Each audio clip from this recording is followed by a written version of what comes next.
الحمد لله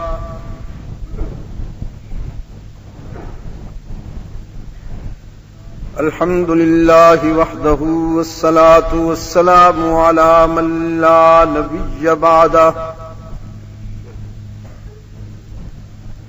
وعلى آله وأصحابه الذين أوفوا عهده الذين هم مفاتيح الرحمة ومصابيح الغرر. أعوذ بالله من الشيطان الرجيم.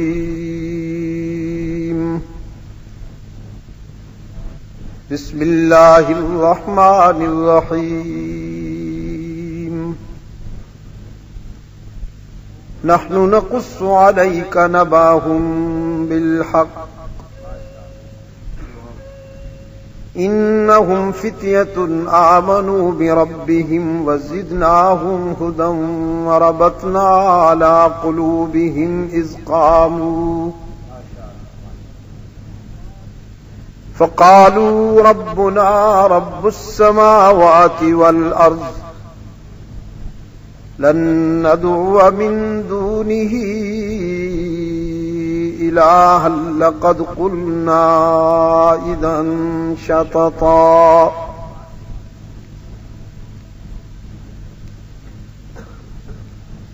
صدق الله مولانا العظيم.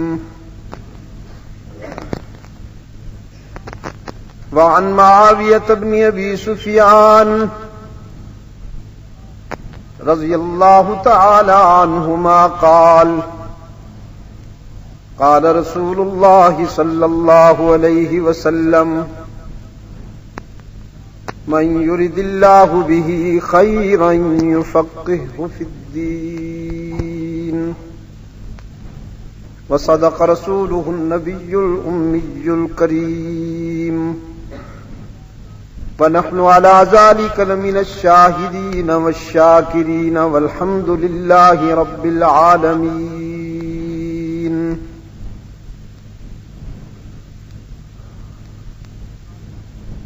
ارباب علم و دانش،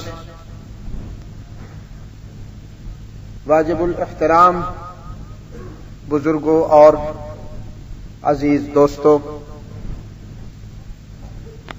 آج 27 نومبر 1990 ہم یہاں ویسا ضلع اٹک پنجاب پاکستان میں دعوت و تبلیغ کی نسبت سے جمع ہیں. ہمارے عزیز جناب حاجی راج ولی خان صاحب کی دختر نیک اختر اور ہمارے عزیز لطف الرحمان کی شادی کے موقع پر اس تقریب سعید میں شرکت کے لیے یہ میری حاضری.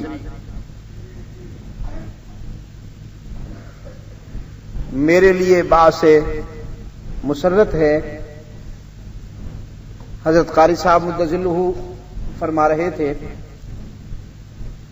کہ یہاں کے احباب مجھے دعوت دیتے ہیں تو میں چلا آتا ہوں.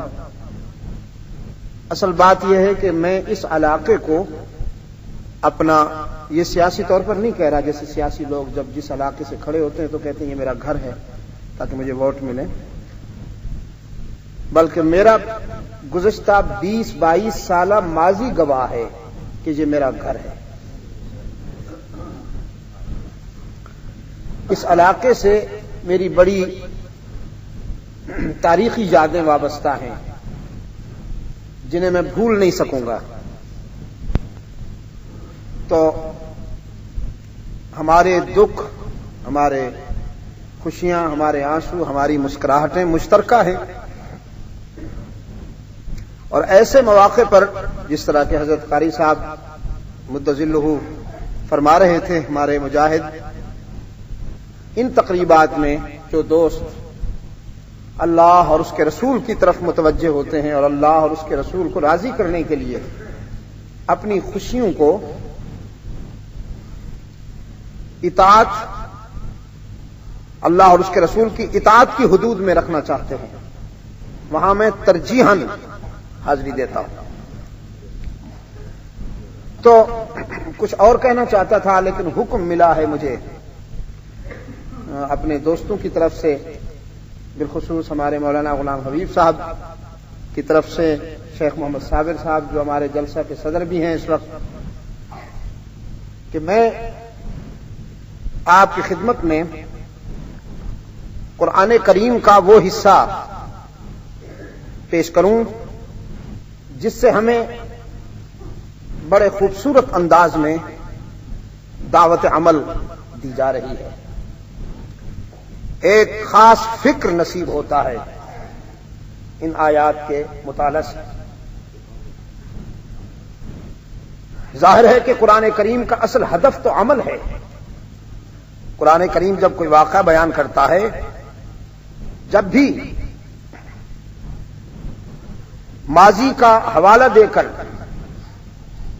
کسی خاص واقعے پر روشنی ڈالتا ہے تو اس سے ہماری زندگی میں عمل کی روح پیدا کرنا مقصود ہوتا ہے، ذہنی تلذذ کے لیے نہیں ہوتا.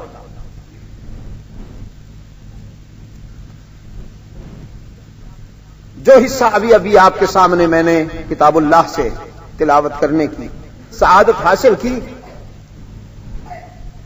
اس میں ان اولیاء کرام کے تاریخ ساز کردار کا تذکرہ ہے جنہوں نے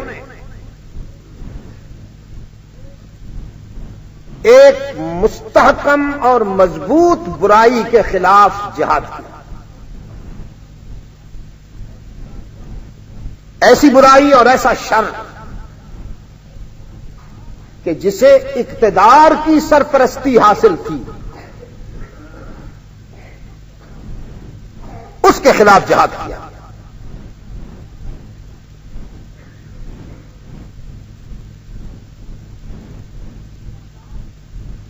تعداد میں اتنے محدود ہیں کہ قرآن اجازت دے تو انگلیوں پہ گن لوں، لیکن کردار میں اتنے وسیع ہیں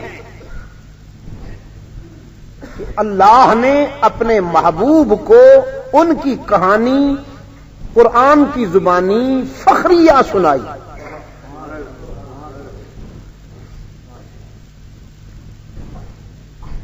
جس کے معنی یہ ہے، حضرات علماء کرام ارباب علم و دانش، جس کے معنی یہ ہیں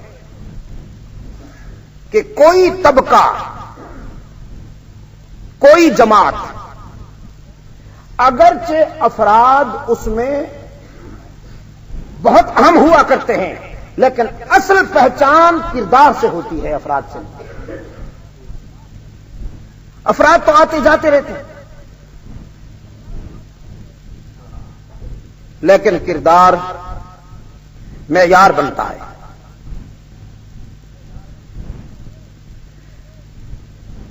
یہ وہ اولیاء کرام ہیں. یہ اولیاء کرام کا لفظ یاد رکھیے گا، میں بار بار دوہرا رہا ہوں آپ کے ذہن میں بٹھانے کے لیے، جنہیں قرآن کریم نے اصحاب کہف کا نام دیا ہے. اصحاب کہف، جس کے معنی ہیں غار والے. عربی میں غار کو کہف کہتے ہیں، غار والے.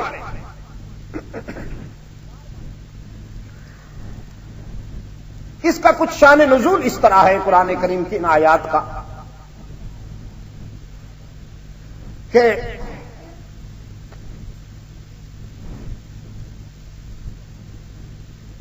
یہودیوں کی سازش پر، انگیخت پر مشرکین نے اللہ کے رسول صلی اللہ علیہ وسلم سے 3 سوال کیے تھے.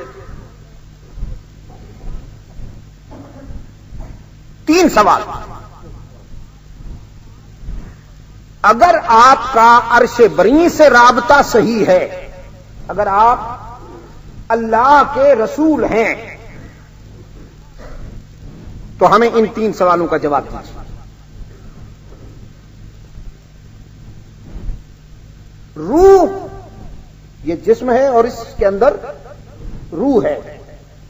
یہ روح کیا چیز ہے؟ دوسرا سوال یہ تھا کہ سکندر ذوالقرنین کون تھا؟ اور تیسرا سوال اصحاب کہف کا پس منظر کیا ہے؟ انہوں نے یہ اس لیے پوچھا مشرکین مکہ نے کہ ان کے خیال میں رسول عالم غیب ہوتا ہے. مشرک نئے ہوں یا پرانے، انہیں یہی بیماری لاحق ہوتی ہے کہ رسول غیب دان ہوتا ہے، عالم غیب ہوتا ہے.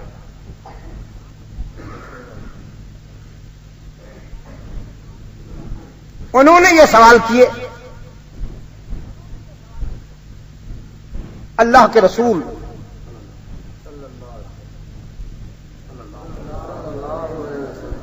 صلی اللہ علیہ وسلم نے فرمایا کل تمہارے سوالوں کا جواب دوں گا. آج کیوں نہیں دیا؟ کل کے لیے کیوں وعدہ کیا؟ اس امید پر کہ کل تک مرکز سے اطلاع آ جائے گی تو میں انہیں جواب دے دوں گا. یہی بات ہے نا؟ یہ تو نہیں تھا نا کہ آج تم چونکہ خالی ہاتھ آئے ہو کل نذرانہ لے کے آؤ گے تو تمہیں جواب دوں گا. پیغمبر کے ہاں تو یہ بات نہیں نا ہوتی. آج تمہارا سوال روکھا سوکھا ہے، کل ذرا تر ہوگا، مرغن ہوگا تو پھر جواب ملے گا. یہ کل کا وعدہ اس لیے کیا کہ مرکز سے اطلاع آ جائے گی تو میں تمہیں جواب دے دوں گا. اور مرکز میں یہ محسوس کیا گیا کہ میرے رسول نے کل کا وعدہ تو کر لیا لیکن ہمارا نام لیے بغیر، حالانکہ مفہوم میں یہ بات تھی کہ اللہ کی طرف سے اطلاع آئے گی تو میں انہیں بتا دوں گا، لیکن اللہ کی مرضی یہ تھی کہ میرا رسول الفاظ میں بھی مجھے یاد کرے کہ کل جواب دوں گا. یہ نہیں ہونا چاہیے تھا، بلکہ یوں ہونا چاہیے تھا کہ اگر اللہ نے چاہا تو کل جواب دوں گا. تو حق تعالی نے دیکھیے نا جی، جس طرح استاذ بڑی شفقت اور حکمت کے ساتھ اپنے تلمیذ کی تربیت کرتا ہے، اللہ بھی بڑی حکمت اور شفقت کے ساتھ اپنے رسول کو یہ باتیں سکھاتا ہے. تو اپنے محبوب کے لب و لہجے میں اصلاح کی ضرورت محسوس کرتے ہوئے ایک معین وقت تک کے لیے اللہ نے وحی کا سلسلہ بند کرنے کا فیصلہ فرما لیا. اب کل آ گئی اور کال نہ ملی. مشرکین سوالوں کا جواب سننے کے لیے آئے. آپ اندازہ کیجئے رحمت عالم صلی اللہ علیہ وسلم کے اضطراب کا کہ تقابل کا ماحول ہے، تقابل کی کیفیت ہے. وعدہ کر لیا ہے کہ میں کل جواب دوں گا لیکن رابطہ نہیں ہو رہا. شریفانہ حرف اعتذار کہتے ہوئے رحمت عالم صلی اللہ علیہ وسلم نے پھر اگلے دن کے لیے وعدہ کر لیا. وہ دن بھی گزر گیا، پھر اگلے دن کے لیے وعدہ کر لیا، وہ دن بھی گزر گیا. حدیث کے آئینے میں اللہ کے رسول صلی اللہ علیہ وسلم کی کیفیت اس طرح ملتی ہے کہ آنسوں سے لبریز نگاہیں بار بار آسمان کی طرف اٹھتی تھی. آنسو سے لبریز نگاہیں بار بار آسمان کی طرف اٹھتی تھی، جیسے شدت پیاس میں کوئی پیاسا پانی کی طرف دیکھتا. اور دشمن نے تیر چلائے کہ لو، فرش والوں میں سے تو اس کا کوئی ہم نوا تھا ہی نہیں، عرش والا بھی اس سے روٹ گیا.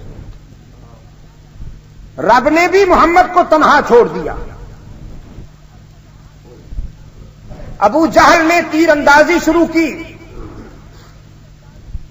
بغض اور حسد میں بجھے ہوئے زہریلے تیر چلائے. ان محمدن قد ودع ربہ، محمد کو اس کے رب نے چھوڑ دیا.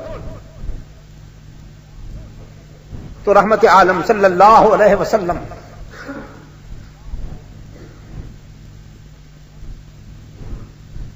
غم کی شدت میں برستی ہوئی آنکھوں کے ساتھ سر بسجود ہوئے. عرض کیا الہ العالمین، میری راہوں میں کانٹے بچھتے ہیں، میرے جسم پہ پتھر برستے ہیں، مجھ پہ کوڑا پھینکا جاتا ہے، مجھے دل آزار جملے سننے پڑتے ہیں، سر سے پاؤں اور دل کی گہرائیوں تک زخمی ہو جاتا ہوں، میرا جسم اور میرا احساس مجروح ہو جاتا ہے، لیکن نہیں گھبراتا، سب کچھ سہ سکتا ہوں، تیرا روٹھ جانا نہیں سہ سکتا، سب کچھ برداشت کر سکتا ہوں، لیکن یہ صورتحال مجھ سے برداشت نہیں ہوتی کہ رابطہ ٹوٹ گیا.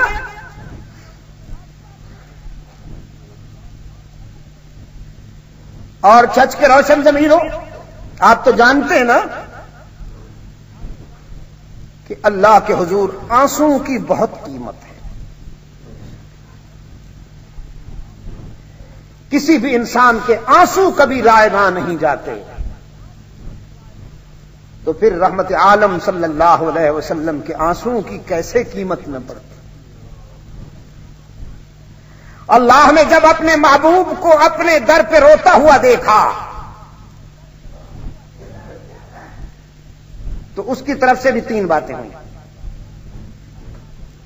پہلے اللہ نے اپنے محبوب کے آنسو پوچھے، پھر وہی بند ہونے کی وجہ بتائی، پھر تینوں سوالوں کا جواب عطا فرما دیا.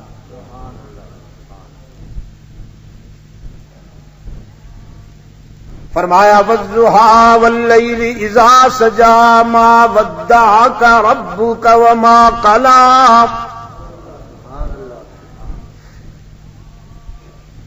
والضحى یہ واو قسمیہ ہے،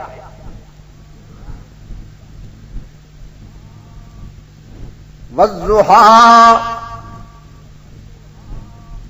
مجھے ابھرتے ہوئے سورج کی جوانی کی قسم، واللیل اذا سجا اور کائنات پر چھا جانے والے رات کے ہماگیر سناٹے کی قسم.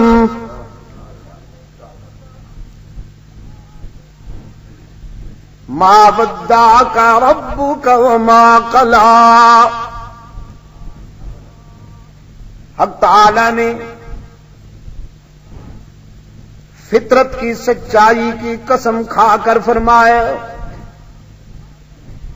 تیرا حاسد، تیرا حریف جھوٹ بولتا ہے، میں فطرت کی سچائی کی قسم کھا کے کہتا ہوں کہ یہ تعلق نہیں ٹوٹا، تیرے رب نے تجھے تنہا نہیں چھوڑا. ساری دنیا کے تعلقات ٹوٹ سکتے ہیں،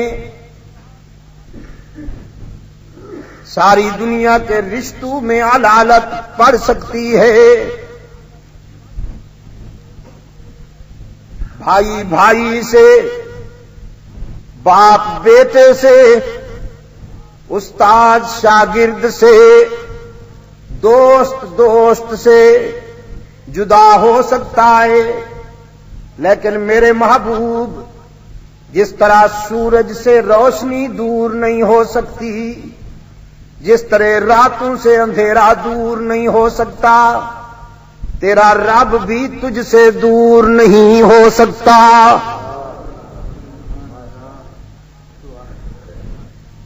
ما ودعک ربک وما قلی وللآخرۃ خیر لک من الاولی۔ اور میرے محبوب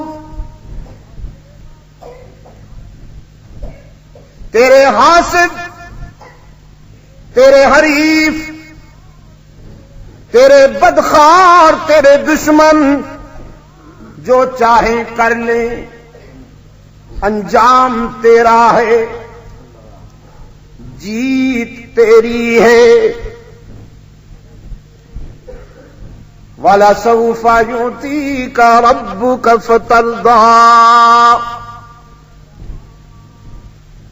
تیرا داتا تجھے اس قدر عطا کرنے والا ہے، تیرا دامن بھرنے والا ہے کہ تو خوش ہو جائے گا۔ الم یجدک یتیما فآویٰ۔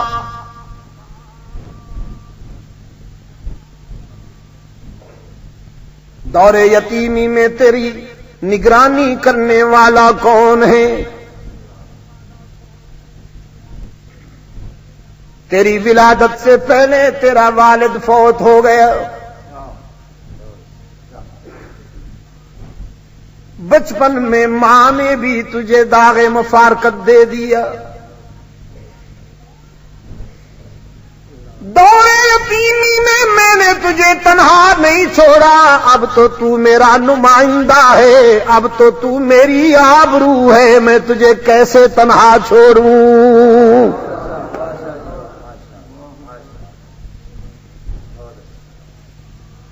وَوَجَدَكَ ضَالًّا فَهَدَىٰ۔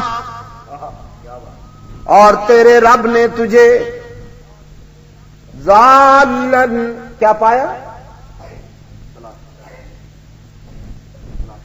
آپ نہ بولیے نا، مجھے اپنے دوستوں سے پوچھنے دیجئے جنہیں 20 سال سے جن سے میں مخاطب ہوں۔ وَوَجَدَكَ ضَالًّا فَهَدَىٰ۔ تیرے رب نے تجھے جی چلو نہ، تیرے رب نے تجھے متلاشی پایا، جستجو میں محو پایا، تو پھر تیری رہنمائی کر دی، تجھے روشنی دے دی۔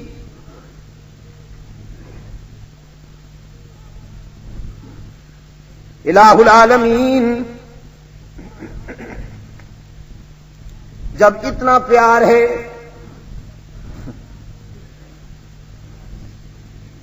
تو پھر کتنی راتیں ہو گئی تھیں حضرت وحی کو بند ہوئے؟ جی شیخ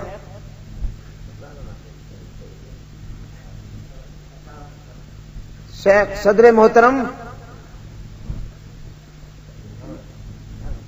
جی میرا صدر، یہاں صدر کی بڑی اہمیت ہوتی ہے جی ہاں، صدر کی بات نہ مانی جائے تو اسمبلیاں توڑ دیتے ہیں، اس لیے پوچھنا پڑتا ہے بابو۔ صدارتی اعلان کے مطابق 18 راتیں ہو گئی تھی روتے ہوئے،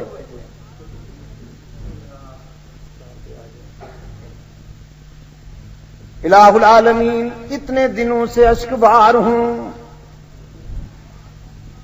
ادھر اتنے پیار کی باتیں ہیں، ادھر مجھے دشمنوں سے تانا زنی سننا پڑی، میرے احساس کو زخمی ہونا پڑا، میرے دل پہ چوٹ لگی۔ رب العالمین نے فرمایا میرے محبوب وہ محبت کی بات ہے، والضحیٰ واللیل اذا سجا ما ودعك ربك وما قلى وللآخرة خير لك من الأولى وَلَسَوْفَ يُعْطِيكَ رَبُّكَ فَتَرْضَىٰ أَلَمْ يَجِدْكَ يَتِيمًا فَآوَىٰ وَوَجَدَكَ ضَالًّا فَهَدَىٰ وَوَجَدَكَ عَائِلًا فَأَغْنَىٰ۔ یہ پیار کی باتیں ہیں، لیکن قانون یہی ہے، وَلَا تَقُولَنَّ لِشَيْءٍ إِنِّي فَاعِلٌ ذَلِكَ غَدًا إِلَّا أَن يَشَاءَ اللَّهُ۔ یہ قانون ہے، وہ محبت ہے۔ قانون یہ ہے، سچ کے روشن ضمیروں، اللہ آپ کو قرآن کا فہم نصیب فرمائے۔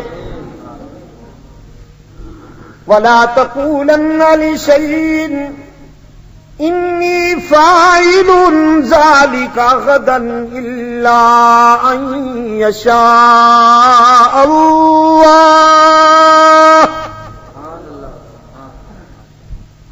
آنے والی کل سے متعلق آپ جب بھی کوئی وعدہ کیا کریں، آپ جب بھی آنے والی کل سے متعلق کوئی بات کیا کریں تو یہ نہ کہا کیجیے کہ میں یہ کہوں گا یا کروں گا، بلکہ یوں کہا کیجیے کہ اگر میرے اللہ نے چاہا تو یہ بات کروں گا یا کہوں گا، اس لیے کہ آنے والی کل میں کیا ہونے والا ہے فرش والوں میں سے کوئی نہیں جانتا، عرش والا ہی جانتا ہے۔ آنے والی کل میں کیا ہونے والا ہے فرش والوں میں سے کوئی نہیں جانتا، عرش والا ہی جانتا ہے۔ فرمایا ان اللہ عنده علم الساعة وينزل الغیث ويعلم ما في الارحام۔ عجیب بات ہے، ایک عرصے تک میں نے اس آیت پر جتنا مجھ سے ہو سکا میں نے بیان کیا۔ شان ہے اللہ کی، جہاں بھی جاتا تھا بارش ہو جاتی ہے، مجھے نزل الغیث کا عملی مظاہرہ ہوتا، یاد ہے آپ کو؟ یا اللہ یا اللہ، سلیم خان جانے کے لیے ہمیں گاڑی کو کشتی بنا کے لے جانا پڑتا تھا حضرت۔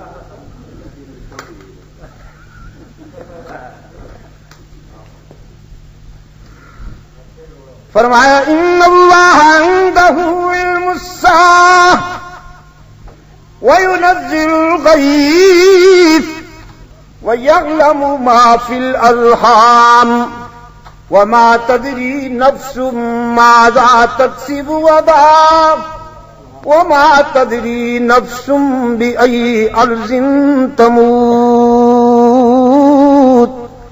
إِنَّ اللَّهَ عَلِيمٌ خَبِيرٌ۔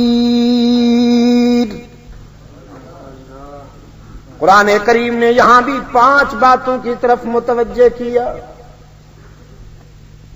قیامت کب آئے گی اللہ کے سوا کوئی نہیں جانتا، بارش کب کہاں اور کتنی آئے گی اللہ کے سوا کوئی نہیں جانتا، پوری دنیا کے ارحام میں پلنے والے بچوں کا فیوچر اور مستقبل کوئی نہیں جانتا، کل کیا ہونے والا ہے اللہ کے سوا کوئی نہیں جانتا موت کب کہاں اور کس عنوان سے آنے والی ہے اللہ کے سوا۔ کل کی باتیں جاننے والا کون؟ سردی ہے کیا؟ سردی ہے؟ کل کی باتیں جاننے والا کون؟ خشکی ہو یا تری، موسم ٹھنڈا ہو یا گرم، بہار ہو کہ خزاں، لا الہ الا اللہ کی ضرب میں کمی نہیں آنی چاہیے۔ چھچ کے روشن ضمیروں، اگر اس ضرب میں کمی آ گئی تو بیمار ہو جاؤ گے۔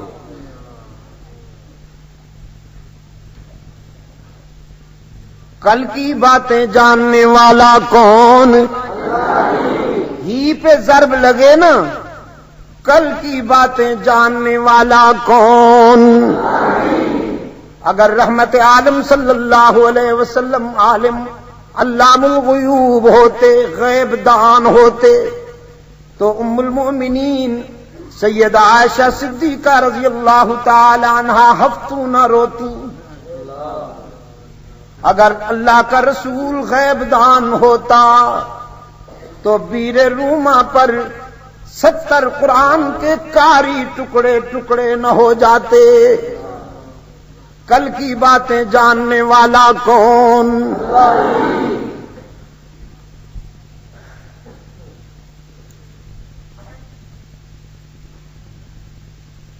دھوکے سے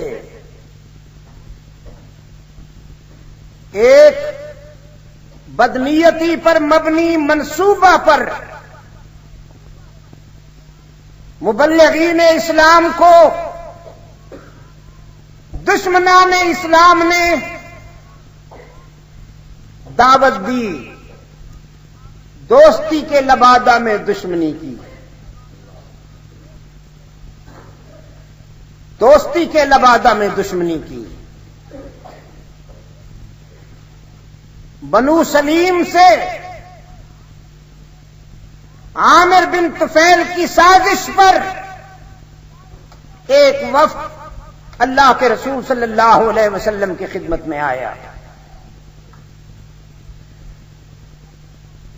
دشمنی کرنا چاہتے تھے لیکن لبادہ دوستی کا اوڑھ کر آئے، کہنے لگے ہم متمنی ہیں کہ ہمیں ہدایت مل جائے، ہمیں آپ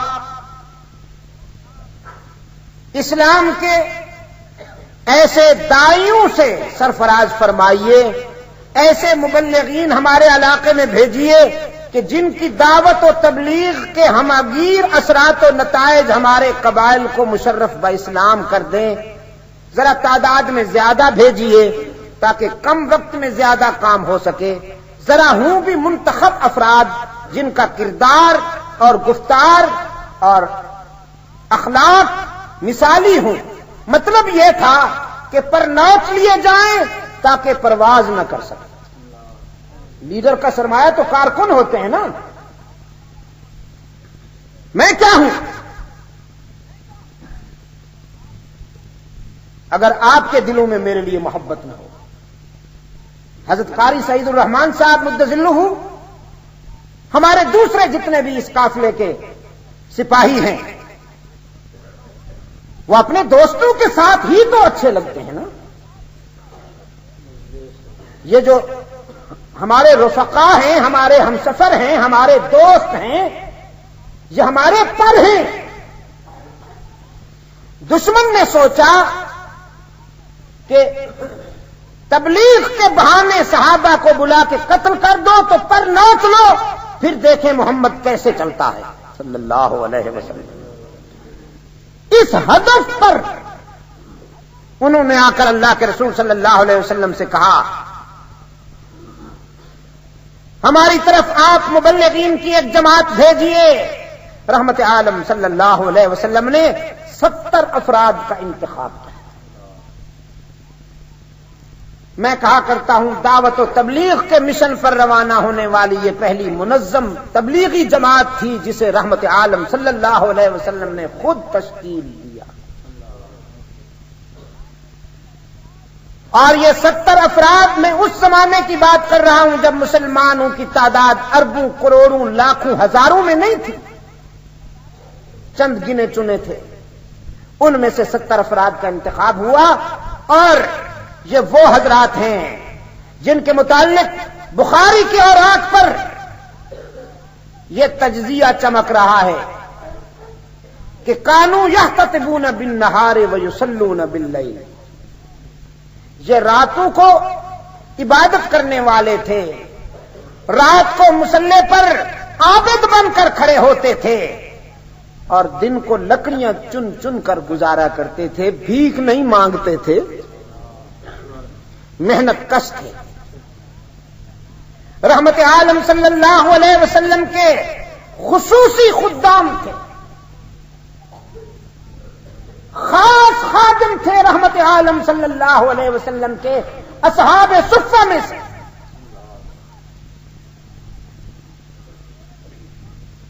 میرے عزیز دوست، لوگ سمگلنگ اور ہیروئن کے ذریعے مال حرام جمع کر کے جب کوئی محل بنا لیتا ہے، کوٹھی بنا لیتا ہے، تو لوگ کہتے ہیں بڑا اللہ کا فضل ہے اس پر، اللہ کے فضل والا ہے جی۔ ان قارون کان من قوم موسیٰ، وہ کیا ہے جی، وہ نہیں کہ اس کی جماعت وہ چابیاں لے کے چلتی تھی، ہاں، لتنوء بالعصبۃ اولي القوہ،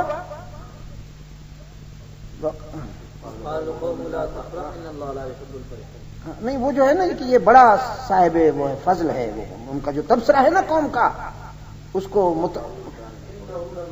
انہ لذو فضل عظیم، جزاکم اللہ، انہ لذو حظ عظیم۔ ہاں، مرعوبیت کا یہ عالم تھا۔ لوگ جب قارون کا جاہ و جلال دیکھتے تھے، جب اس کے پاس مال و دولت کی فراوانی دیکھتے تھے، تو کہتے تھے انہ لذو حظ عظیم۔ جس طرح کہ آج کل کے قارون اپنے مال حرام سے جو محل بناتے ہیں، اس کے ماتھے پہ لکھتے ہیں ھذا من فضل ربی الا ماشاء اللہ۔ استثناء کا تو انکار نہیں کرتا ہوں، اللہ کے فضل والا وہ ہے جسے اللہ مستغنی دل عطا فرمائے، جس کے دل میں دولت کی ہوس نہ ہو، جو روکھا سوکھا کھا کے مطمئن ہو کے سو جانے والا ہو، اور رزق حلال، محنت کے ذریعے رزق حلال کمائے، وہ اللہ کے فضل والا ہے۔ یہ رحمت عالم صلی اللہ علیہ وسلم کے مایہ ناز رضاکار، رحمت عالم کے خصوصی خدام، قرآن کے قاری، محنت کش، رات کو جب عبادت کے لیے مصلی پر کھڑے ہوتے تھے تو اللہ کے فرشتے ان کے سجدوں پہ رشک کرتے تھے، اور دن کو یہ محنت کرتے تھے، رزق حلال کماتے تھے۔ انہیں رحمت عالم صلی اللہ علیہ وسلم نے روانہ فرمایا، اور جب یہ بیر روما پہ جا کے خیمہ زن ہوئے، دشمنان اسلام نے منصوبے کے مطابق، پروگرام کے مطابق رات کے اندھیرے میں ان پر حملہ کیا، نیزوں بھالوں سے، تیروں تلواروں سے مسلح ہو کر ان نہتے مبلغین اسلام پر انہوں نے یلغار کر دی۔ اچانک تلواریں چلنے لگیں، زخموں میں نڈھال ہو گئے، سر سے پاؤں تک خون میں رنگین ہو گئے۔ سچ کے روشن ضمیروں،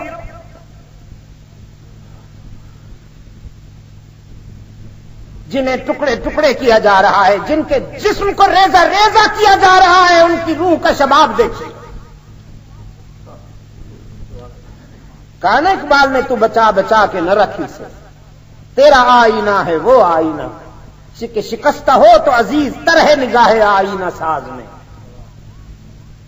اللہ کے راستے میں جب جسم کی ٹوٹ پھوٹ ہوتی ہے تو روح توانا ہوتی ہے، روح پہ شباب آتا ہے، روح پہ جوانی آتی ہے۔ جب جسم پلتا ہے تو روح مرتی ہے، جب جسم اللہ کے راستے میں ٹوٹتا ہے تو روح پہ شباب آتا ہے۔ جسم ٹوٹ رہا ہے اور روح کے شباب کا یہ عالم ہے۔ کہ سر سے پاؤں تک زخموں میں گھائل ہیں، خون بہ رہا ہے، ہوا کو پیغام دیتے ہیں، اللہ کے فرشتوں کو پکارتے ہیں۔ فرمایا بلغوا عنا قومنا، بلغوا عنا قومنا۔ میں اپنے عزیز نوجوانوں سے کہا کرتا ہوں، یہ ان شہداء کے تأثرات ہیں، اچھا تو یہ ہے کہ آپ انہیں یاد کر لیں، اور اگر لوح قلب پہ نہیں لکھ سکتے تو کاپی پہ ہی لکھ لیجیے۔ فرماتے ہیں بلغوا عنا قومنا، اللہ کے فرشتوں، ہوا کے جھونکوں، ہماری یہ بات ہماری برادری تک پہنچا دو۔ اللہ کے فرشتوں، ہوا کے جھونکوں، روموں کی سرزمین پر جو ہم پہ گزر رہی ہے، ذرا مدینہ والوں تک بھی یہ بات پہنچا دو۔ بلغوا عنا قومنا، کیا پہنچا دو کہ پٹ گئے، مر گئے؟ نہ، انا لقینا ربنا،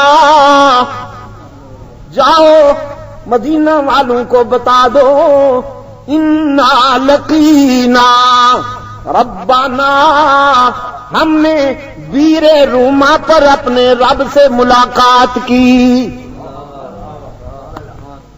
شمع توحید کے پروانوں نے کہا، علماء مجھے معاف کریں، میں اپنے الفاظ میں اب تعبیر کرتا ہوں، شمع توحید کے پروانوں نے کہا جاؤ ہمارے محبوب کو بتا دو، اللہ کے فرشتوں، ہوا کے جھونکوں، ہمارے قائد کو ہماری یہ بات پہنچا دو کہ اس شاک نے روما پہ آ کر اپنے معشوق سے ملاقات کی۔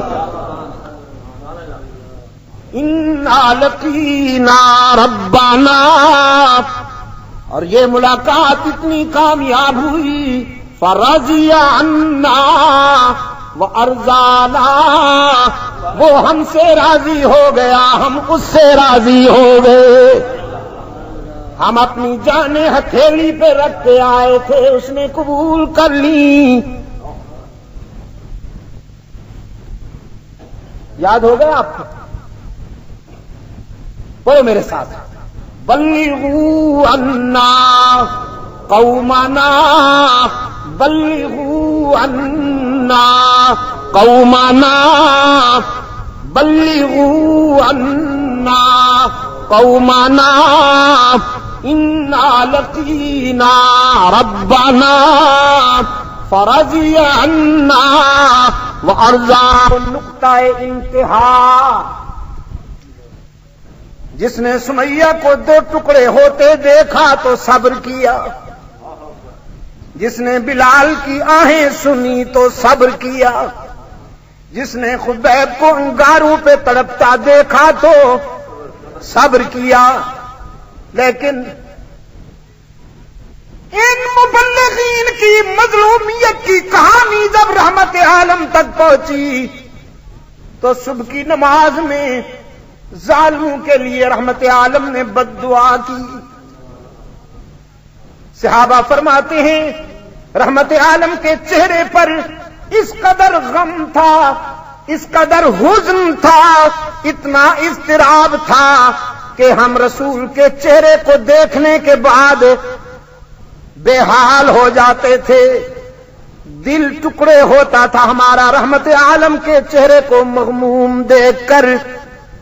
صبح کی نماز میں رکوع کے بعد سجدے میں جانے سے پہلے دعا کے لیے ہاتھ اٹھا لیتے تھے رحمت عالم، اور فرماتے تھے اللہم اسجد وطأتک علی مزر، اللہم اجعل علیہم سنین کسنی یوسف، اللہم شتت شملہم، اللہم فرق جمعہم، اللہم دمر دیارہم، اے اللہ جن ظالموں نے میرے صحابہ کو ستایا ہے، جن درندوں نے میرے رضاکاروں کو ٹکڑے کیا ہے، جن بدبختوں نے میرے مبلغین پر تلوار و تیر برسائے ہیں، تو بھی ان کے لبوں سے مسکراہٹیں چھین لے۔ اے اللہ اپنے محبوب کی روتی ہوئی دعاؤں کو قبول کر لے۔ صحابہ آمین بھی کہتے ہیں، اشک بار بھی رہتے ہیں۔ پیغمبر کی بد دعا نے ان کا تو ستیہ ناش کر دیا، ظالموں کو تو برباد کر دیا۔ رحمت عالم کی بد دعا نے محمد کی آہوں میں، ہاں جی، طاعون کی وبا پھوٹی۔ ایک ہی رات میں چلتے پھرتے ہوئے جانور غلاظت کا ڈھیر بن گئے۔ ایک ہی رات میں طاعون کی بڑی بڑی گلٹیاں نکل آئیں اور غلاظت کا ڈھیر انسان کے اندر کیا پڑا ہوا ہے؟ یہ تو اللہ نے شرافت کی چادر اوپر ڈال رکھی ہے نا جی، ورنہ اندر ہے کیا؟ غلاظت اور بدبو ہی تو بھری ہوئی ہے ساری۔ یہ تو اس کا کرم ہے نا جی کہ اس نے چادر تان دی ہے شرافت کی۔ اب آنکھیں خوبصورت نظر آتی ہیں، چمڑی سفید نظر آتی ہے، دانت بڑے چمکتے ہوئے نظر آتے ہیں، بال بڑے خوبصورت نظر، یہ تو اس کا کرم ہے، ورنہ رکھا کیا ہے اندر؟ متکبر انسان کے لیے، مغرور انسان کے لیے صاحب نہج البلاغہ حضرت علی المرتضی رضی اللہ تعالی عنہ کا فرمان قابل ذکر ہے، یاد رکھنے کے قابل ہے۔ فرماتے ہیں رگوں میں جب خون بڑھ جائے یا جیب میں جب روپے زیادہ ہو جائیں نا اور دماغ خراب ہونے لگے تو بیت الخلاء میں جا کے ذرا اپنی شخصیت پہ غور کیا کرو کہ تو ہے کیا اور کس سے ٹکرا رہا ہے، کس کی بغاوت کر رہا ہے۔ انہیں تو رحمت عالم کی آہوں نے تباہ کر دیا، لیکن میں آپ سے پوچھتا ہوں، اگر میرے آقا کو یہ معلوم ہوتا کہ دھوکے کی بنیاد پر یہ لے جا رہے ہیں تو سچ کہو رحمت عالم صلی اللہ علیہ وسلم 70 مجاہدین کو ان درندوں کے حوالے کرتے؟ کبھی نہ کرتے۔ تو قرآن کریم نے یہ حقیقت واضح کر دی نا کہ کل کی باتیں جاننے والا کون ہے۔ پھر ڈھیلے ہو گئے ہیں آپ، اور یہی آپ کی پہچان ہے۔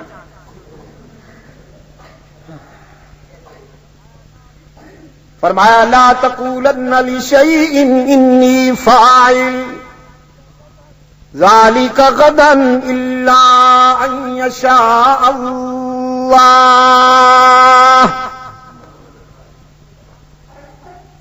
آنے والی کل سے متعلق آپ جب بھی کوئی بات کریں تو یہ نہ کہا کیجئے کہ میں کروں گا یا میں کہوں گا، بلکہ یوں کہا کیجئے اگر میرے اللہ نے چاہا تو یہ بات ہوگی، کیونکہ آنے والی کل میں کیا ہونے والا ہے فرش والوں میں سے کوئی نہیں جانتا، عرش والا ہی جانتا ہے۔ یہ قانون بتا دیا، اور اب تینوں سوالوں کا جواب۔ فرمایا یسألونک عن الروح قل الروح من امر ربی، یہ آپ سے روح کے متعلق پوچھتے ہیں تو بتا دیجئے کہ یہ میرے اللہ کا امر ہے۔ روح اللہ کا امر ہے۔ جسم اور روح کے اتصال سے زندگی ترتیب پائی ہے دنیا کی۔ جسم زمین سے بنا، خاک سے بنا، اور روح اللہ کی طرف سے آئی۔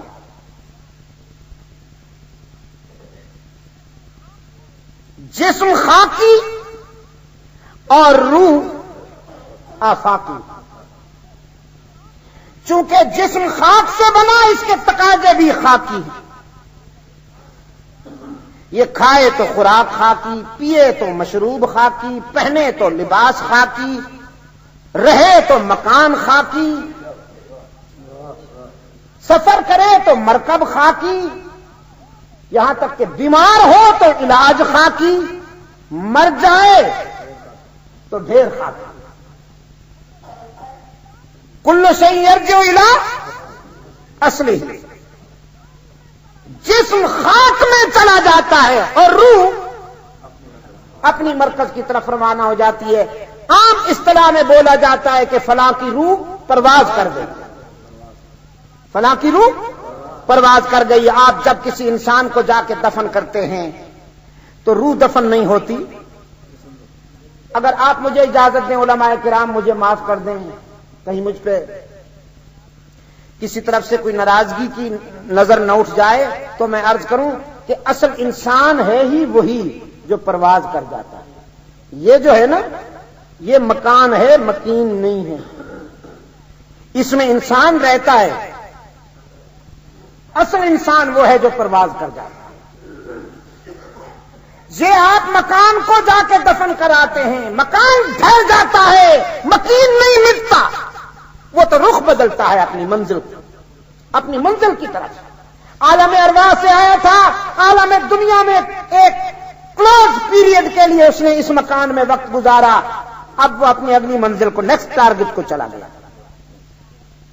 جوہر انسان عدم سے آشنا ہوتا نہیں، آنکھ سے اوجھل تو ہوتا ہے، فنا ہوتا نہیں۔ میرے عزیز دوست، ذوالقرنین سے متعلق جواب دیا، فرمایا یسألونک عن ذی القرنین قل ساتلو علیکم منہ ذکرا انا مکننا له فی الارض وآتیناہ من کل شیء سببا فاتبع سببا الی آخرہ۔ ذوالقرنین، ہم تفصیلی بات بتائیں گے اس سلسلے میں آپ کو، سأتلوہ علیکم منہ ذکرا، ہم اس سلسلے میں تفصیلی بات بتائیں گے، لیکن اتنا بتا دیتے ہیں کہ ہم نے اس کو روئے زمین پر حکومت دی تھی۔ Detail next time. اور تیسرے سوال کا جواب فرمایا انہم فتیۃ آمنوا بربہم وزدناہم ھدی،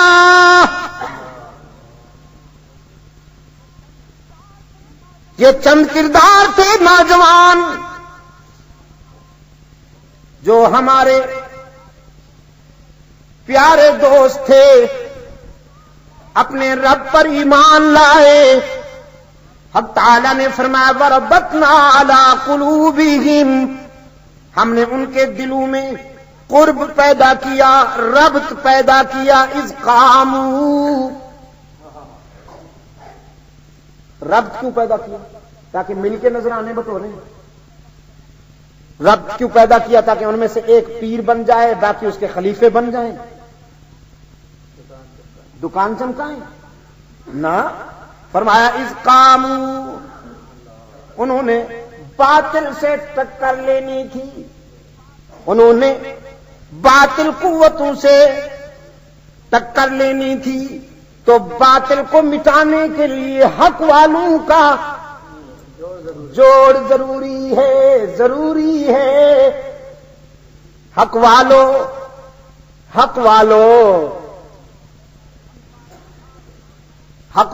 ہاتھ جوڑ کر عرض کرتا ہوں، خدا کے لیے اپنے نفس پر فتح حاصل کرو، اپنے مشترکہ مقاصد کے لیے ایک دوسرے کی خطائیں معاف کر کے گلے لگا لو، اور جو تمہاری بات نہیں مانتا اسے دودھ کی مکھی کی طرح اٹھا کے پھینک دو، لیکن تم تو جڑ جاؤ۔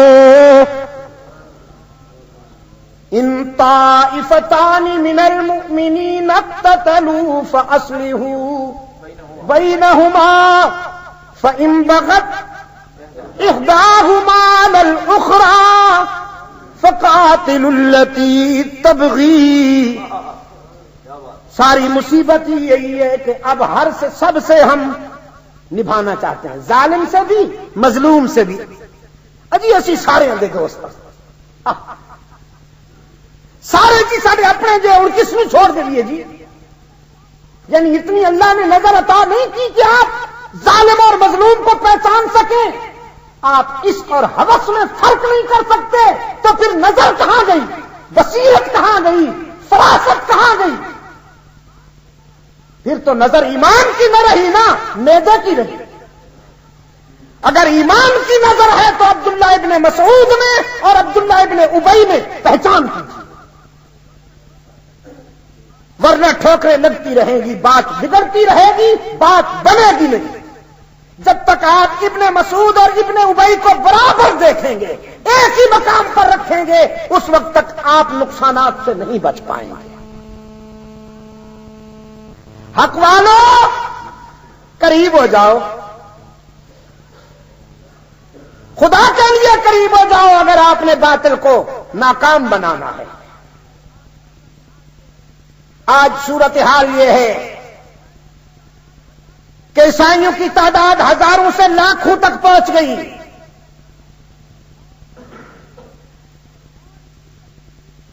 اور اتنی بڑی مصیبتیں ہیں کہ میں اس پوزیشن میں نہیں ہوں کہ ان کا اظہار کروں۔ کیا کچھ ہو رہا ہے اور کیا ہونے والا ہے،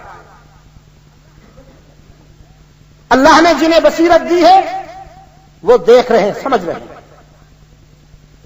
تو انتظار کس دن کا ہے؟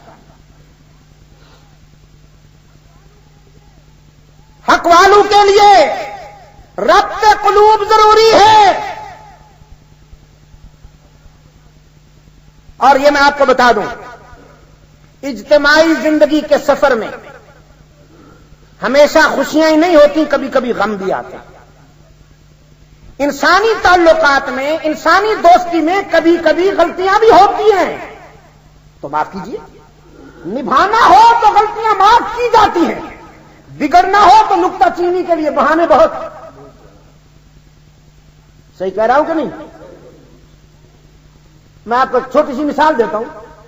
آپ کسی دوست سے ناراض نہیں ہونا چاہتے، وہ آپ کو کئی دنوں سے نہیں ملا، تو آپ کہیں گے شاید آپ مصروف ہوں گے، یا آپ کی کچھ طبیعت ٹھیک نہیں ہوگی، یا گھر میں حالات ٹھیک نہیں ہوں گے، اس لیے اتنے دن ہو گئے ملاقات نہیں ہو سکی، یہ تعویل کر دیں گے۔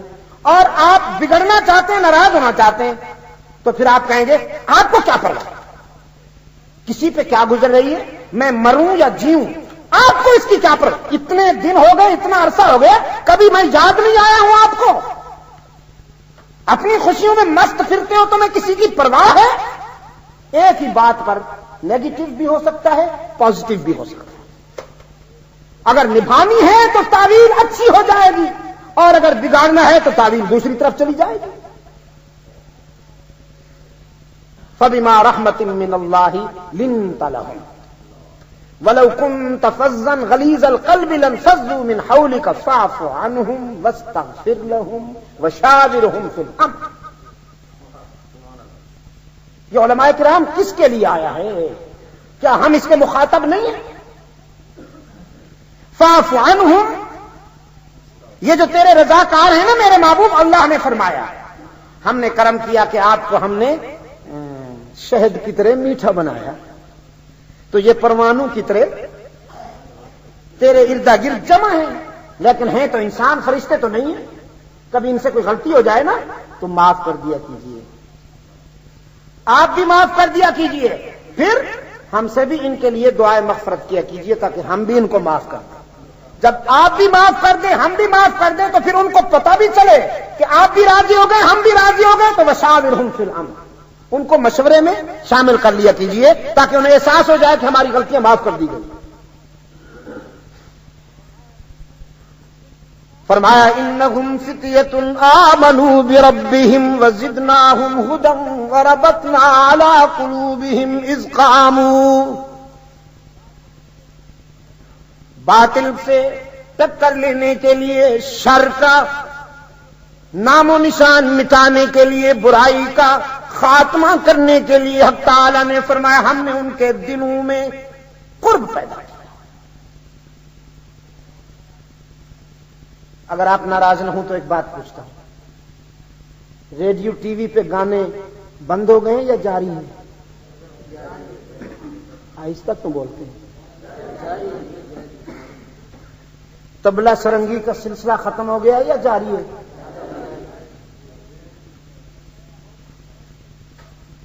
قومی پریس میں اسلام نام کی کوئی شے نظر آتی؟ چھوٹی سی آیت کا ترجمہ اندر کہیں ورقے پہ ہوتا ہے اور اوپر کے صفحات پہ اس بازار کی غلاظتوں کی تصویریں ہوتی ہیں۔ اب خبریں نہ پڑھو تو بے خبر رہو، اور اگر خبریں پڑھنی ہوں اور اخبار منگوائیں آپ تو وہ غلاظت ساتھ آتی ہے ہر گھر میں، ٹھیک ہے نا جی؟ دستور اسلام کا آ گیا،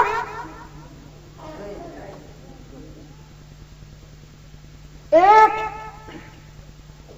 قصاص اور دیت کا وہ اعلان کیا۔ ہم نے کہا آپ کوئی قانون اناؤنس کرتے ہیں تو اس کے تمام تقاضوں کو ملحوظ رکھ کے وہ قانون اناؤنس کیجیے۔ روڈ پر کسی انسان کا مارا جانا بری بات ہے، ایکسیڈنٹ میں کسی انسان کا مارا جانا بری بات ہے، نہیں ہونا چاہیے، ٹھیک ہے نا؟ لیکن یہ بھی تو ہونا چاہیے نا کہ روڈ پہ جو ٹریفک چل رہا ہے اس میں کوئی ڈسپلن بھی ہو، اس میں کوئی نظم بھی ہو۔ اب ہم نے باہر کی دنیا میں جا کے دیکھا، انگلینڈ میں، کینیڈا میں، امریکہ میں، یہاں تک کہ افریقی ممالک میں ہم نے جا کے دیکھا جی کہ ون وے ٹریفک ہے، موٹر وے پہ بڑے بڑے ان کے وہ ہیں روڈ ہیں، یہ ادھر سے ٹریفک جا رہا ہے ادھر سے آ رہا ہے، اور روڈ کے دونوں جانب سے آہنی وہ رکاوٹیں ہیں جی، تاریں لگی ہوئی ہیں، کوئی چیز گزر نہیں سکتی، جس کو روڈ عبور کرنا ہے وہ پلیں بنی ہوئی ہیں، وہ پلوں سے عبور کرے، وہاں کوئی امکان ہی نہیں ہے کہ کوئی انسان آگے آ جائے۔ اور یہاں جس روڈ پر 120 میل کی رفتار پہ کار بھاگ رہی ہے اسی روڈ پر 1.5 میل فی گھنٹے کی رفتار سے ریڑھی بھی جا رہی ہے، ٹھیک ہے نا جی؟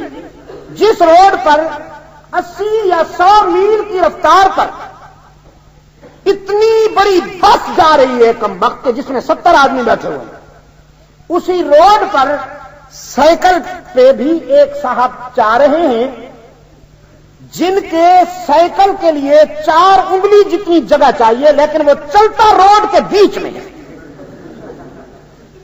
ٹھیک ہے؟ اچھا، میں نے کئی مرتبہ ایسا کیا کہ میں نے گاڑی روک کے نہیں، مجھے جب بہت ہی محسوس ہوا تو میں نے گاڑی روک لی اور سائیکل والے سے کہا کہ دیکھو میں اور آپ سے کچھ نہیں کہتا لیکن یہ جو آپ کی عادت ہے نا، جو آپ کا مزاج ہے، کبھی نہ کبھی آپ کو نقصان پہنچ جائے گا۔ عزیز، آپ کے پاس سائیکل ہے، آپ کنارے پہ چلا کریں، اتنی سی جگہ چاہیے، آپ اتنی 4 انگلی جتنی جگہ پر آپ کا سائیکل جا سکتا ہے، آپ روڈ کے اندر کیوں چلتے ہیں؟ کوئی سر پھرا آیا وہ ٹکر لگا کے چلا جائے گا بس۔ بعض کہتے ہیں جاؤ جی جاؤ اپنا کام کرو، بعض کہتے ہیں جی ایسی سڑے ہوئے ہیں گھروں، کوئی آئے سر پھرا تو ٹھکانے ہی لا جائے بس۔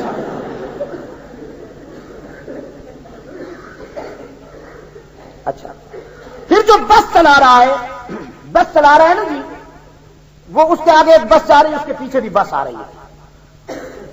اب اس نے اگلے اسٹاپ پر سواریاں اٹھانے کا جنون ہے اس کو کہ اگر میں سواریاں نہ اٹھاؤں گا تو مجھے مالک کی طرف سے جوتے پڑیں گے، ٹائم پہ بھی پہنچنا ہے، کمپٹیشن بھی ٹف ہے، سواریاں اٹھانے کا جنون بھی ہے۔ روڈ اتنا سا ہے، اس روڈ پہ سارے جہان کا درد اسی روڈ پہ، یعنی سارے جہاں کا درد ہمارے جگر میں ہے، یا سارے جہاں کا درد اسی چھوٹے سے روڈ پہ ہے۔ اب جب پھر یہ بھی کہ ادھر سے اچانک کوئی بیل نکلا اور یا کوئی بھینس آئی، اتنا نفس مطمئنہ دیا ہے بھینس کو اللہ نے، بغیر کسی تمہید کے تکلف کے روڈ کے بیچوں بیچ آ گئی۔ کوئی بزرگ ہمارا نکلا، نہ دائیں دیکھے گا نہ بائیں دیکھے گا، سیدھا روڈ کے اوپر ایسے آئے گا جیسے اپنے گھر کے آنگن میں آ رہا ہے۔ میں نے یورپ میں دیکھا، یقین فرمائیے میں نے دیکھا، حضرت شیخ صدر صاحب، کتا جو ہے نا اس نے بھی اگر روڈ کراس کرنا ہو تو پہلے آ کے کنارے پہ بیٹھ جاتا ہے کمبا، اگلی ٹانگ یوں کھڑی کر کے یوں دیکھتا ہے پھر جاتا ہے۔ کتا اتنا وہاں روڈ سائنس ہے اس کے پاس، اور یہاں 70 سال کے نابالغ بوڑھے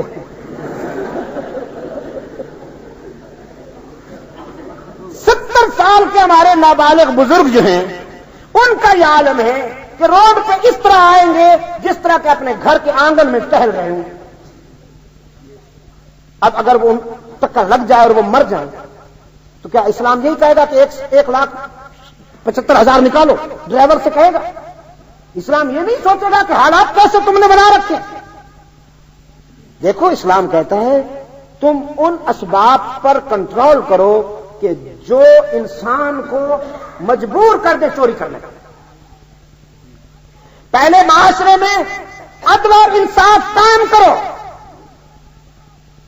پہلے بھوک کا علاج کرو. لیکن بھوک کا علاج ہو جانے کے بعد بھی اگر کوئی چوری کرتا ہے تو پھر ہاتھ کاٹو. لیکن ہم علاج تو کرتے نہیں, صرف یہی کہہ دیتے ہیں کہ اگر کسی نے چوری کی تو ہاتھ کاٹ دیں گے. مجھے آپ بتائیے ایک شخص بھوکا ہے, اس کے گھر میں کھانے کو کچھ نہیں, اس کے بچے بیمار ہیں, اس کے والدین بیمار ہیں, اس کے پاس کھانے کو کچھ نہیں ہے, وہ کیا کرے آپ مجھے بتائیں. بھوک نہیں, میں یہ کہتا ہوں کہ وہ بے اعتدالی پہ آئے گا, اس سے غلطیاں ہوں گی. میں یہ نہیں کہہ رہا کہ وہ چوری کرے, غلطیاں ہوں گی. اسلام تو انسان کی مجبوریوں کو دیکھ کر کبھی کبھی اس کو حرام کھانے کی بھی اجازت دے دیتا ہے. دیتا کہ نہیں دیتا؟ تو اس لیے خدا کے لیے ایسے فیصلے نہ کرو کہ جس کے رد عمل میں قومی سطح پر ہڑتالیں شروع ہو جائیں اور ہم پوری دنیا کو یہ امپریشن دیں کہ پاکستان کی قوم اسلام کے قانون کو نہیں چاہتی. اب یہ جو ہڑتال ہوئی ہے قومی تاریخ میں یادگار ہڑتال تھی جی تقریباً, جس سے کہ عالمی سطح پر ہمارا یہ تاثر بنا, یہ امپریشن بنا کہ اگر حکمرانوں کی طرف سے اسلامی قوانین نافذ کیے بھی جائیں تو قوم نہیں چاہتی. دیکھو جی ایک قصاص الدیت کا قانون ہم نے الاؤنس کیا لیکن قوم نے اس سے بغاوت کر, حالانکہ ایسا نہیں ہے. تو خیر میں یاد کر رہا تھا عزیز دوستو کہ ان برائیوں کے خاتمے کے لیے ہمارا وہ محبوب نظام جس کے لیے ہمیں 40 سال سے زیادہ عرصہ ہو گیا ہے انتظار کرتے ہوئے اور جدوجہد کرتے ہوئے, نعرے بھی لگائے ہم نے, قراردادیں بھی پاس کی ہم نے, جناب دعائیں بھی مانگی ہیں, لیکن دعائیں ایسی مانگی ہیں جیسے میں نے انتخابی مہم کے سلسلے میں بھی یہاں حاضر ہو کر آپ سے کہا تھا کہ کیکر کا درخت لگایا ہے اور اللہ سے دعا مانگ رہے ہیں, یا اللہ اس درخت سے ہمیں میٹھے میٹھے آم عطا فرما, یا اللہ ہمیں میٹھے میٹھے آم عطا. لگایا ہوا ہے کیکر کا درخت اور اس سے آم کا پھل چاہتے ہیں. خوبصورت دعائیں مانگ مانگ کر, رو رو کر, اے اللہ تو اپنے فضل و کرم سے ہمیں اس سے میٹھے میٹھے انگور کھلا دے. اور یہ نہیں سوچا کہ درخت کون سا لگا بیٹھے. اگر آپ نے آم حاصل کرنے تو درخت بھی آم کا لگائیے, کیکر کے درخت سے آم نہیں ملیں گے آپ. ارباب علم و دانش حضرات علماء کرام, مجھے معلوم ہے دلائل کی کسی کے پاس کمی نہیں, جس سے بھی بات کرو دلائل کا بادشاہ ہے. لیکن میں خدا کے لیے آپ سے درخواست کرتا ہوں, باپ کی پگڑی جب خطرے میں ہو تو بیٹے اختلافات بھول جاتے ہیں. بے شک بھائی آپس میں لڑتے ہیں, لیکن جب والدین کی عزت خطرے میں ہو تو پھر وہ ذاتی اختلافات کو بھلا دیتے ہیں. آج روح محمد کا تقاضا ہے, آج اسلام کی آبرو کا تقاضا ہے کہ ہم سارے اختلافات ختم کر کے ایک ہو جائیں, اور جو ایک نہیں ہوتا اسے گندی مکھی کی طرح نکال کے باہر پھینک. اسلام سے بڑھ کر, اسلامی قانون سے بڑھ کر کوئی قیمتی نہیں ہے. یہ بڑے براز کے مجسمے ہوتے کیا, اٹھا کے پھینکو اسے باہر, بائیکاٹ کرو اس کا. میرے عزیز دوستو, قادیانی آپس میں نہیں لڑتے, عیسائی آپس میں نہیں لڑتے. ادھر تو ہم کہتے ہیں ہم قرآن و سنت کی تعلیمات کے نمائندہ ہیں, ہم ایک شاندار ماضی کے سفیر ہیں, اور حالت ہماری یہ ہے. میرے عزیز دوستو, یہ چند نوجوان متحد ہو گئے برائی کے مقابلے میں, شر کے خاتمے کے لیے متحد ہو گئے. اللہ آپ کو متحد کر دے, اللہ آپ کو متحد کر دے. جب تک متحد نہیں ہوگے سب کے سب لٹتے رہو گے. متحد ہو گئے اور سب نے بیک زبان نعرہ لگایا، ربنا رب السماوات والارض، فقالوا ربنا رب السماوات والارض، ہمارا رب زمینوں اور آسمانوں کا پروردگار ہے، ہم تمہارے خود ساختہ آستانوں کو نہیں مانتے۔ قوم نے، ہر قبیلے نے اپنا اپنا خدا بنا رکھا تھا۔ کیا کہہ رہا ہوں؟ اپنا اپنا۔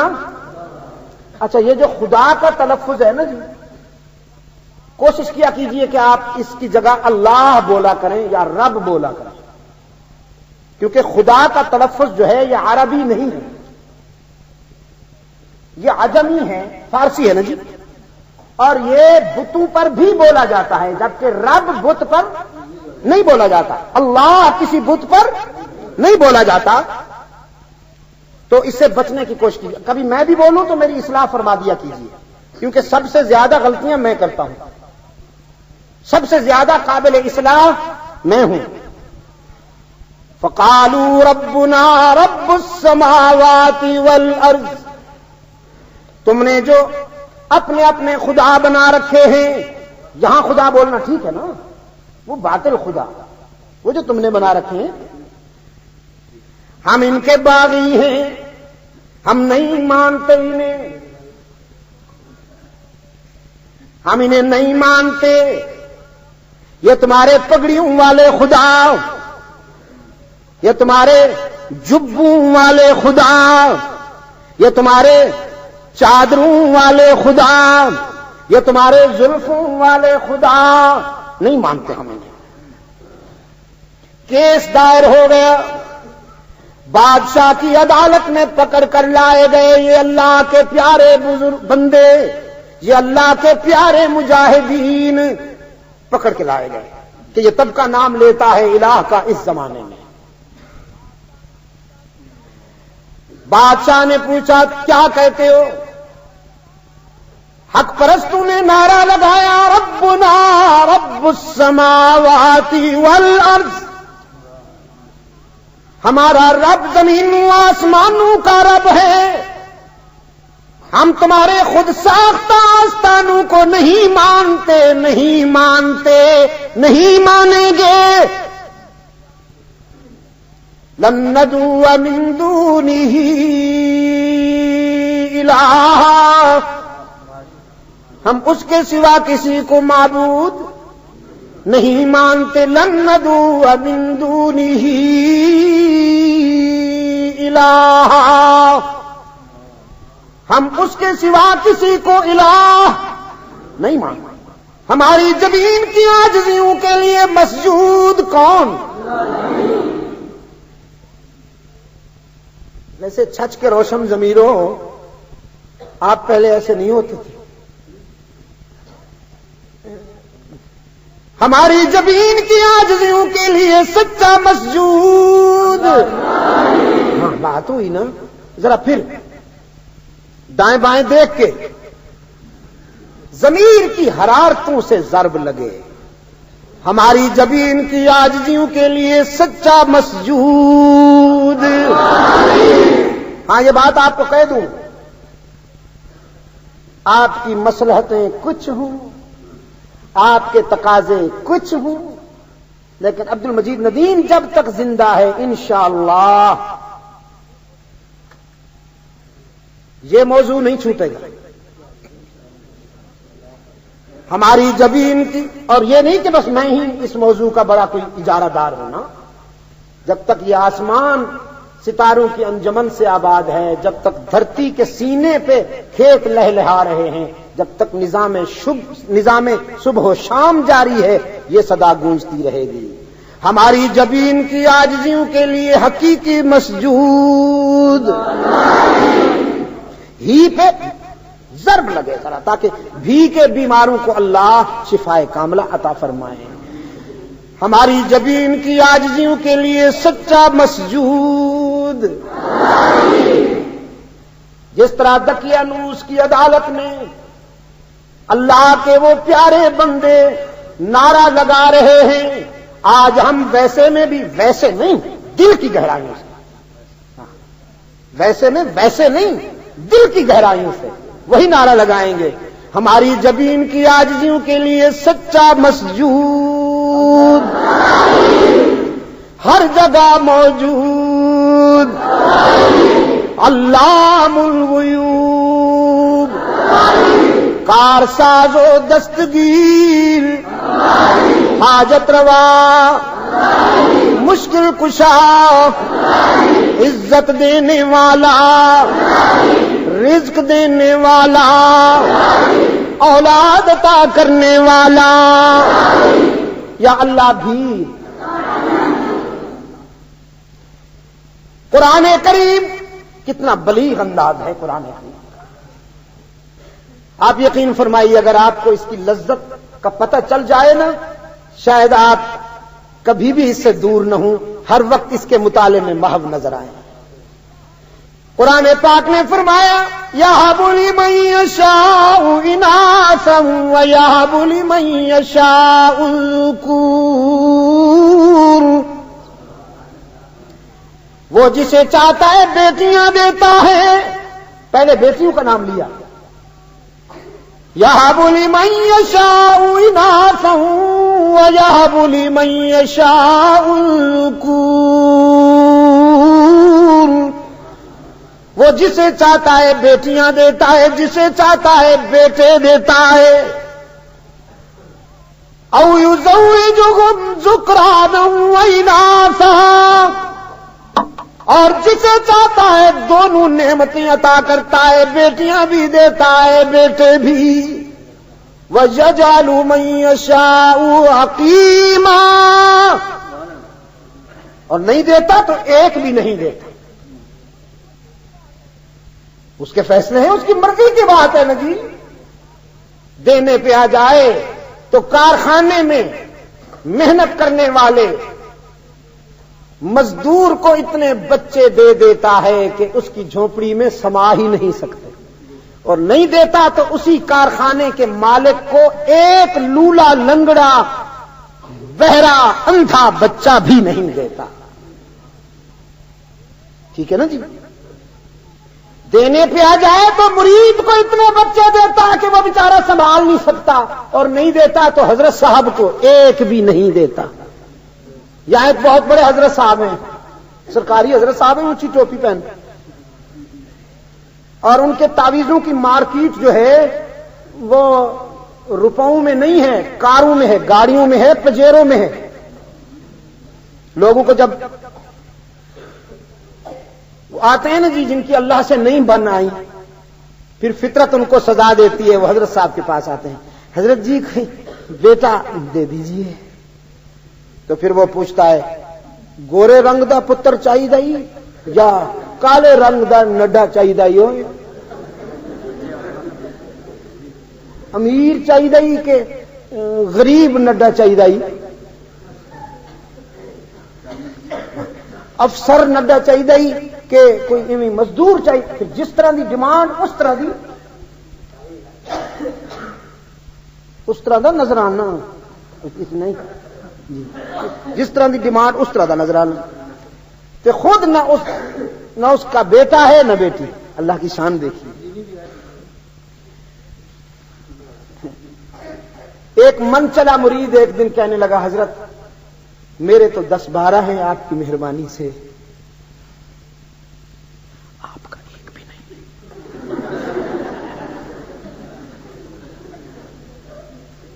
یہ وہابی مجھے اکثر تانے دیتے ہیں کہ تمہارے حضرت صاحب کا تو نہ بیٹا ہے نہ بیٹی ہے، اور میں لاجواب ہو جاتا ہوں، حضرت کچھ بول ہی نہیں سکتا، کیا کہوں میں نے۔ حضرت صاحب موج میں آ گئے، فرمانے لگے بچے آپ بڑوں کے معاملات میں دخل نہیں دیا کرتے، جی نہیں دیں گے، پر آج تو یہ وضاحت تو کر دیجیے، اب آئندہ سوچ کے بولوں گا۔ حضرت صاحب نے فرمایا اللہ تعالی ساری مخلوق کو بچے دے رہا ہے کہ نہیں دے رہا؟ اس نے کہا دے رہا ہے۔ صحراؤں میں چیونٹیوں کو، دریاؤں میں مچھلیوں کو، درختوں میں پرندوں درندوں کو وہ بچے دے رہا ہے کہ نہیں دے رہا ہے؟ اللہ تعالیٰ کی اپنی بھی کوئی بیٹی یا بیٹا ہے؟ اس نے کہا نہیں ہے۔ پھر مجھ سے کیوں پوچھتے ہو بیٹا؟ اچھا آج پتا چلے گا بھئی تسی کون ہو؟ خیر نہ قرآن پاک نے فرمایا یہب لمن یشاء اناثا ویہب لمن یشاء الذکور او یزوجہم ذکرانا واناثا وَيَجْعَلُ مَن يَشَاءُ عَقِيمًا۔ اولاد عطا کرنے والا کون؟ بیماریاں دور کرنے والا کون؟ سب کی دعاؤں پکار کو ہر جگہ ہر وقت سننے اور اپنی حکمت کے مطابق قبول کرنے والا کون؟ فقالوا ربنا رب السماوات والارض۔ اللہ کے ان پیارے بندوں نے نعرہ لگایا، اعلان کیا ہمارا رب زمینوں آسمانوں کا رب ہے۔ باطل قوتوں نے ان کے رشتہ دار وڈیروں کو بلا رکھا ہے۔ بادشاہ نے کہا، دقیانوس نے کہا اپنے بزرگوں کا راستہ نہ چھوڑو، ہماری نہیں مانتے ہو تو ان کی مان لو۔ یہ تمہارے چچا، تمہارے دادا، تمہارے باپ، تمہارے ماموں، تمہارے خاندان کے بڑے، یہ سارے تو بزرگوں کو مانتے ہیں، تمہیں کیا ہو گیا؟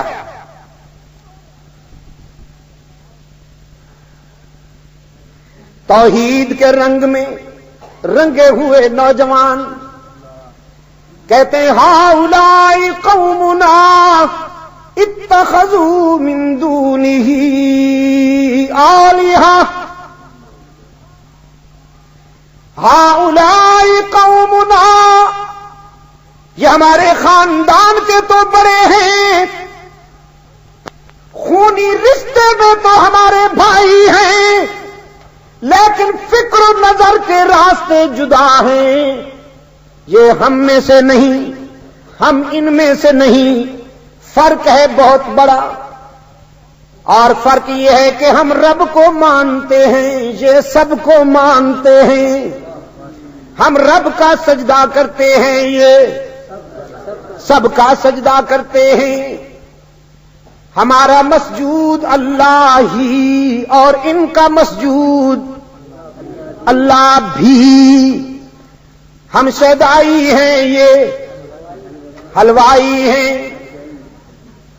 ہم یکجائی ہیں، یہ ہرجائی ہیں، ہم مجاہد ہیں، یہ مجاور ہیں، ہم الہ پرست ہیں، یہ آستانہ پرست ہیں، لہذا فرق ہے۔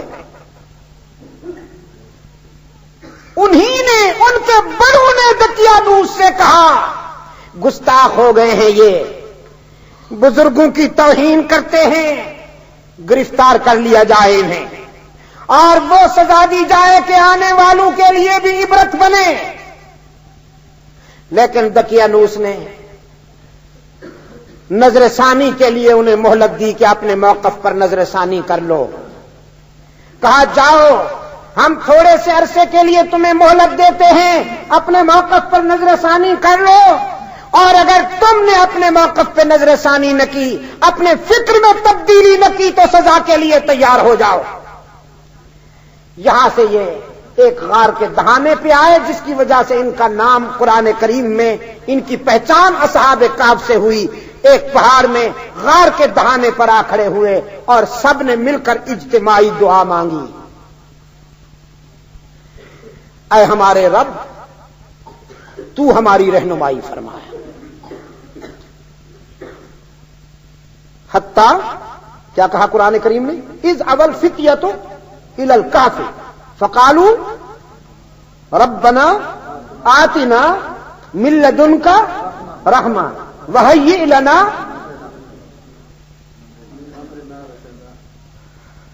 اذا والفتية الى الكهف فقالوا ربنا آتنا من لدنك رحمة وهيئ لنا من امرنا رشدا. غار کے دہانے پر آ کر اولیاء کرام کے اس جماعت نے، اس طبقے نے اجتماعی دعا کی، اللہ سے مدد مانگی. دیکھیے نا کس سے مدد مانگ رہے ہیں اولیاء کرام.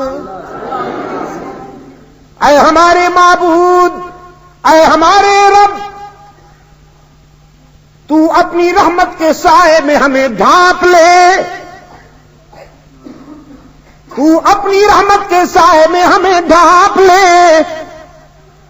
اے ہمارے رب، تو ہماری رہنمائی فرما، ہمیں اپنی ذات کے مٹ جانے کا خوف نہیں. ہمیں تو ساری فکر یہ ہے کہ جو بات ہم نے بلند کی، جو کلمہ ہم نے بلند کیا، وہ کلمہ پست نہ ہونے پائے، وہ بات نیچی نہ ہونے پائے. حق تعالی نے فرمایا ہم نے اپنے بندوں کی مدد کی، غار میں انہیں سلا دیا. لیتے تھے خود کہ ذرا سستا لیں، دعا مانگنے کے بعد غار میں بیٹھ کر ذرا لیٹ گئے کہ آرام کر لیں، کچھ استراحت ہو جائے گی. قرآن کہتا ہے